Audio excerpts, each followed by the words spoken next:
বুবলিকে পচা আলু, আটার বস্তা বললেন চিত্রনায়িকা অপবিশ্বাস। তিনি বললেন, বুবলিকে আমি ঘৃণা করি, বুবলিকে আমি কখনোই পছন্দ করি না। সামাজিক যোগাযোগ মাধ্যমে লাইভ প্রোগ্রামে সরাসরি এমন মন্তব্য করে সামাজিক যোগাযোগ মাধ্যমে রীতিমতো তৈরি করেছেন আলোচনা চিত্রনায়িকা অপবিশ্বাস। একটি পডকাস্টে চিত্রনায়িকা অপবিশ্বাস বললেন, বুবলিকে আমি ঘৃণা করি, বুবলি আমার সংসার নষ্ট করেছে, তাই আমার সংসারের যদি নষ্ট করার পিছনে কেউ থেকে থাকে সেটা একমাত্র চিত্রনায়িকা স্বপ্ন বুবলি।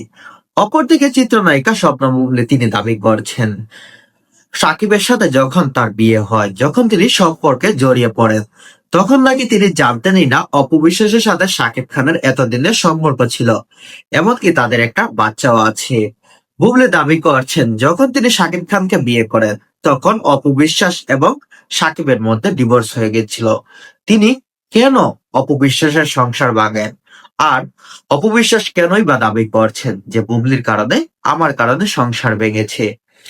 অপরদিকে চিত্রনায়িকা অপবিশ্বাস স্পষ্টভাবে বুবলিকে জানিয়ে দিয়েছেন, তার সংসার নষ্ট করার পিছনে একমাত্র দায়ী ছিলেন চিত্রনায়িকা শবনম বুবলি। ইতিমধ্যে সামাজিক যোগাযোগ মাধ্যমে বুবলি এবং অপবিশ্বাসের বাকযুদ্ধ থামছেই না। অন্যদিকে বুবলিও অপবিশ্বাসকে কথায় কথায় কড়া জবাব দিচ্ছেন।